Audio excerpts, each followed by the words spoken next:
আসসালামু আলাইকুম ফ্ৰেণ্ডছ, মুন্তাখাব হাদিছৰ নামাজৰ অন্য এটা ভিডিঅ'লৈ আপোনালোকক স্বাগতম জনালোঁ।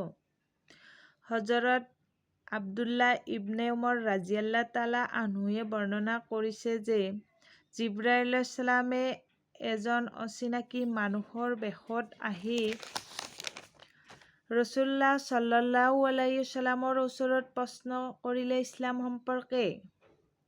তেখেত সাল্লাল্লাহু আলাইহি ওয়াসাল্লামে ইৰশ্বাদ কৰিলে, ইছলাম এয়ে যে তুমি অন্তৰ আৰু মুখেৰে এই সাক্ষী প্ৰদান কৰা যে আল্লাহৰ বাহিৰে অইন কোনো মাবুদ নাই আৰু হজৰত মুহাম্মদ সাল্লাল্লাহু আলাইহি ওয়াসাল্লাম আল্লাহ তাআলাৰ ৰছুল। নামাজ আদায় কৰা, জাকাত দিয়া, হজ আৰু উমৰা কৰা, জানাবাতৰ পৰা পাক হ'বলৈ গোসল কৰা, অজু পুৰা কৰা আৰু ৰমজান মাহৰ ৰোজা ৰাখা। হজৰত জিব্ৰাইল আলাইহিছ ছালামে সুধিলে, মই এই আমলবোৰ কৰিলে জানো মুছলমান হৈ যাম? তেখেত সাল্লাল্লাহু আলাইহি ওয়াসাল্লামে ইৰশ্বাদ কৰিলে, হয়। হজৰত জিব্ৰাইল আলাইহিছ ছালামে ক'লে, আপুনি সঁচা কৈছে। সুবহানাল্লাহ। এই হাদিছটোৰ পৰা ফ্ৰেণ্ডছ এইটো কোৱা হৈছে যে আমি প্ৰকৃত মুছলমান হ'বলৈ হ'লে এইকেইটা সম্পূৰ্ণভাৱে হাদিছটোৰ মতে আমি মানি চলিলে প্ৰকৃত মুছলমান হৈ যাম। আসসালামু আলাইকুম ফ্ৰেণ্ডছ, মুন্তাখাব হাদিছৰ নামাজৰ অন্য এটা ভিডিঅ'লৈ আপোনালোকক স্বাগতম জনালোঁ।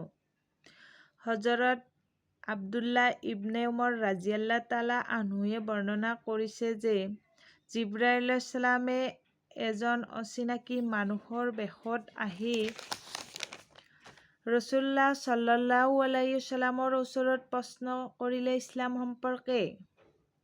তেখেত সাল্লাল্লাহু আলাইহি ওয়াসাল্লামে ইৰশ্বাদ কৰিলে, ইছলাম এয়ে যে তুমি অন্তৰ আৰু মুখেৰে এই সাক্ষী প্ৰদান কৰা যে আল্লাহৰ বাহিৰে অইন কোনো মাবুদ নাই আৰু হজৰত মুহাম্মদ সাল্লাল্লাহু আলাইহি ওয়াসাল্লাম আল্লাহ তাআলাৰ ৰছুল। নামাজ আদায় কৰা, জাকাত দিয়া, হজ আৰু উমৰা কৰা, জানাবাতৰ পৰা পাক হ'বলৈ গোসল কৰা, অজু পুৰা কৰা আৰু ৰমজান মাহৰ ৰোজা ৰাখা। হজৰত জিব্ৰাইল আলাইহিছ ছালামে সুধিলে, মই এই আমলবোৰ কৰিলে জানো মুছলমান হৈ যাম? তেখেত সাল্লাল্লাহু আলাইহি ওয়াসাল্লামে ইৰশ্বাদ কৰিলে, হয়। হজৰত জিব্ৰাইল আলাইহিছ ছালামে ক'লে, আপুনি সঁচা কৈছে। সুবহানাল্লাহ। এই হাদিছটোৰ পৰা ফ্ৰেণ্ডছ এইটো কোৱা হৈছে যে আমি প্ৰকৃত মুছলমান হ'বলৈ হ'লে এইকেইটা সম্পূৰ্ণভাৱে হাদিছটোৰ মতে আমি মানি চলিলে প্ৰকৃত মুছলমান হৈ যাম।